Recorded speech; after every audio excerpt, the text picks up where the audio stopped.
안녕하세요. 핑크팬더 이재범입니다. 오늘은 북유럽 3개국의 부동산 금융 정책과 시사점 함께 하도록 하겠습니다. 그러니까 우리나라랑 어떻게 다르냐를 아는 거, 뭐 투자에 도움이 안 될 수도 있을 거예요. 하지만 지식적으로, 상식적으로, 정보적으로는 도움이 될 듯하여 여겼습니다. 그래서 보시면 금융위기 이후 주택가격이 상승했습니다. 여기도 마찬가지로 가격 평균 디테일가 증가하거나 높은 수준을 유지. 2013년 이후 주택시장이 회복되면서 현재 금융위기 이전 수준을 상회했다. 그러니까 여기도 이미 그렇게 한국처럼, 한국도 사실 2019년 4월 기준으로 보면 금융위기 전 고점을 다 돌파했으니까요. 우리나라만 그런 게 아니고 다른 곳들도 다 현재 그랬다라는 거죠. 그래서 보시면 덴마크, 네덜란드, 스웨덴인데요. 덴마크 같은 경우에 주택이 2015년에 최고 7.8%까지 상승을, 그러니까 1년에 7.8% 상승했으니까요.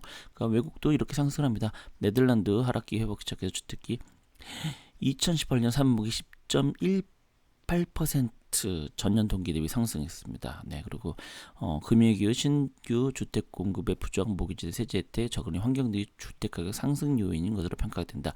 스웨덴 2013년 이후 됐다가 2018년 3분기에 10.32%, 2016년 1분기 11.09%까지 과열 양상을 띠다가 최근 3년간 신규 주택 건설량이 증가하면서 조정기에 진입했다. 그래서 전체적으로 보시는 것처럼 이게 한국만의 일이 아니라니까요. 전 세계적으로 어디나 지금 유동성으로 인해서, 전 세계적인 유동성으로 인해서요, 다 가격이 상승하고 있다. 제가 늘 얘기를 드렸었습니다. 네, 모르셨다고요? 모르셨으면 제 강의를 들어보세요.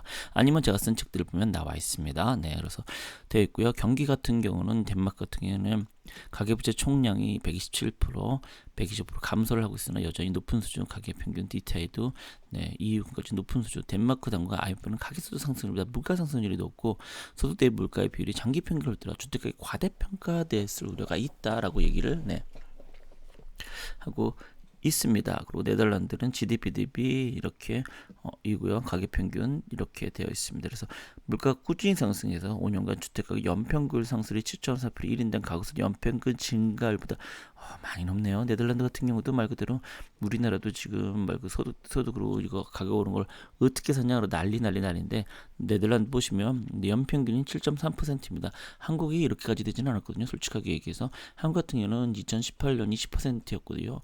그 이외에는 5% 이하, 5%이 정도 상승했거든요. 이거 네덜란드 전체잖아요. 근데 그렇게 볼 땐 한국의 상승률이 제가 늘 얘기드린 것처럼 생각보다 이렇게 높지는 않다라는 것을 알 수 있습니다. 스웨덴 같은 경우도 가계부채 이렇게 되어 있습니다. 그래서 가계부채 이제 가계 평균 DTI 총 부채 상환 비율이 보시면 덴마크 이렇게 해서, 한국은 어디냐, 한국 안 보이네요. 이거 유럽만 한 것 같습니다. 그러네. 유럽 EU 국가별이라고 했네요. 네, 제가 실수했습니다. 덴마크 이렇게 높고요. 루마니아 보시면 이거를 사실 이런 거 처음 보시는 분들은 모르겠는데요. 이게 잘 보면요, 대체적으로 이게 총 부채 상환 비율이 낮으면 낮을수록 그런 나라들은 금융이 좀 발달 덜 돼 있고요.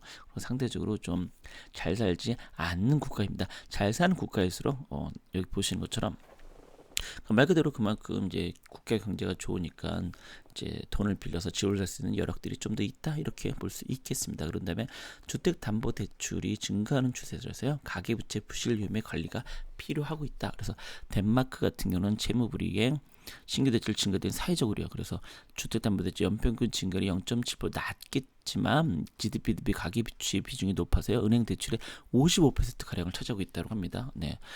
그리고 네덜란드 같은 경우도 LTV 비율이 가장 높은 편이냐, 신규 대출 LTV가 높아지는 추세로 가계부채 위험도 증가. 그래서 기존 주택 대출 평균 LTV가 68%인데요, 신규 대출은 94%. 이 정도면 뭐 거의 다 1억이다 그러면 뭐 9,400만 원 빌려준다는 거잖아요.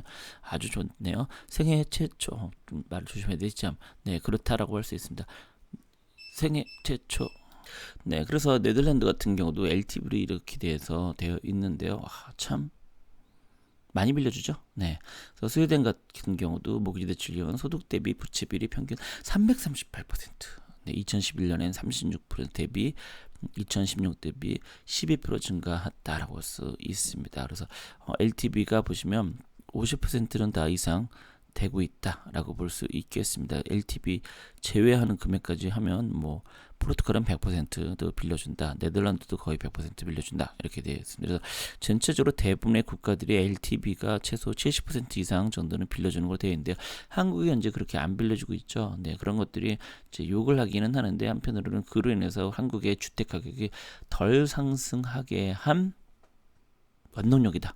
라고 볼 수 있습니다. 이거는 실제로 지난 상승장, 그 금융위기 때 그 상승장 때를 생각해 보시면 우리나라가 선천적으로 이렇게 LTV 디테일을 좀 덜 올라서 잘 막았다. 이런 것들이 대체적으로 전 세계 경제 전문가들의 평가거든요. 우리나라는 인정하지 않지만요. 네. 자, 그래서 보신 것처럼 덴마크 이런 것들이 있고요. LTV 규제를 2015년 규제를 시행했지만 여전히 모기 대출과 고위험가 규제를 강화하고 있다. 네, 그래서 신규 대출 안에서 95 LTV가 95% 이게 말이 돼? 우리나라는 40%뭐 이렇게 되는데 서울 같은 경우는 네.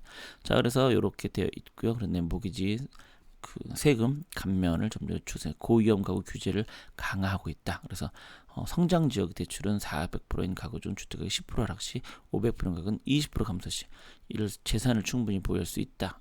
해야 된다 이거죠. 신규 대출은 400%면서 할 때 60% 이상의 경우 고정금리 기간이 5년 이하면 고정금리 기간이 30년인 경우에만 원리금 상환 이후에 불안상환 대출이 가능하다. 그러니까 그만큼 좀 대출을 많이 좀 규제하고 있다. 이렇게 네덜란드는 엄격하지는 않습니다. 하지만 최근 LTV와 모기지 감면 혜택을 축소하는 추세이다. 이렇게 볼 수 있겠습니다. 그래서 모기지 세금 감면을 보시면 없는 곳 규제비 제한, 높은 또는 제한. 네덜란드에도 워낙 가격이 상승하니까 이렇게 높았고요. 그런데 벨기에 등 전체적으로 가격이 많이 상승한 곳은 그만큼 규제가 많이 있고요. 그렇지 않은 것들은 규제가 없다. 이렇게 보시면 될 것 같습니다. 그러니까 한국도 현재 규제를 점점 하는 이유가 그런 이유다라고 생각. 그러니까 그런 얘기를 사실은 이 보고서는 하고 싶은 거예요. 왜냐면 국토 정책 브리핑이잖아요. 그러니까 국가 관련 연구소에서 하는 거니까 국가에서 이런 거를 그 정책을 하려고 하는데 외국은 어떠냐? 그런 외국 사례를 또 들어야 사람들이 뭐라고 할 때 외국 이렇다라고 얘기를 할 수가 있는 거잖아요. 그래서 그런 관점에서 이걸 하고 있는 거니까요. 네, 그렇게 보시면 될 듯합니다. 네, 그래서 LTV는 2012년 상한 106% 시작으로 매년 1%를 낮춰 2018년 100%. 네, 그리고 여전히 100%입니다. 그렇다 하더라도요. 네, 그래서 스웨덴 가계부채 관리를 위해서 이렇게 8.7%. 그래서 LTV 규제가 2010년부터 그러니까 대부분 LTV DTI 이런 것들이 보면요 규제나 이런 것들이 대부분 2010년대부터 본격적으로 시작됐어요. 그러니까 우리나라가 했던 걸 보고 따라했다 이렇게 보셔도 특별히 문제는 없을 겁니다. 모르셨죠? 네, 그래서 스웨덴은 주택대출에 대한 세제 혜택이 가계부채를 증가시키는 원인으로 평가. 네, 그래서 2010년 규제를 시작으로 해서 이렇게 현재 되고 있다라고 보시면 되겠습니다. 그래서 전체적으로 북유럽 3개국은 주택가격 상승과 가계부채 증가에 대응하게 대출 규제를 강화하고 있다. 덴마크는 LTV 상한을 95%, 스웨덴은 그러니까 90%가 규제를 강화한 거예요. 그러니까 얼마나 대출을 쉽게 해줬던 거였어요. 물론 그건 있습니다. 이 북유럽 3국은 한국이랑은 달라요. 복지가 잘 돼 있기 때문에요. 굳이 집을 갖지 않다 하더라도 어느 정도 국가에서 지원해 주는 게 있다. 그런 거는 좀 생각해 보시고 이거를 보실 필요는 있습니다. 네, 네덜란드 이렇게 되고 있습니다. 그리고 파급 효과 고려해서 네, 거시건전성 관리를 강화하고 있다. 이렇게 보시면 되겠습니다. 그래서 전체적으로 한눈에 보시면 LTV, DSTI, LTI가 LTV 상한선을 95% 덴마크, 스웨덴은 85%, 네덜란드 100% 하지만 소득 빈 이자에 대한 차등 그리고 모기지 대출 가이드라인 그리고 스웨덴은 LTV 70% 이상, LTI 4.5% 연삽출 3% 이상은 상환해야 된다. 이런 것들이 이제 되어 있고요. 네덜란드 30년 이상 분할 상할 방식으로 유도하고 있다. 그래서 가계부채 건전성은 이렇게 되어 있습니다. 그러니까 전체적으로 아까도 서두 얘기 드린 것처럼 이런 것들을 하는 것들이 한국에도 이런 규제나 이런 대출 또는 금융 규제 이런 것들을 얘기를 좀 제도를 보완해서 해야 되는데 이거를 무조건 할 수는 없잖아요. 그래서 외국 사례들 들여다 봐야 되니까요. 네, 그래서 이런 것들 근거로 해서 현재 정책이 나오고 있다 이렇게 생각하시면 됩니다. 그래서 무조건 욕할 게 아니라요. 네, 다 나름대로 정부도 생각은 있어요. 그게 생각처럼 안 되니까 현재 문제일 뿐인 거죠. 네, 그럼 오늘 방송 여기서 마치도록 하겠습니다. 여러분 고맙습니다.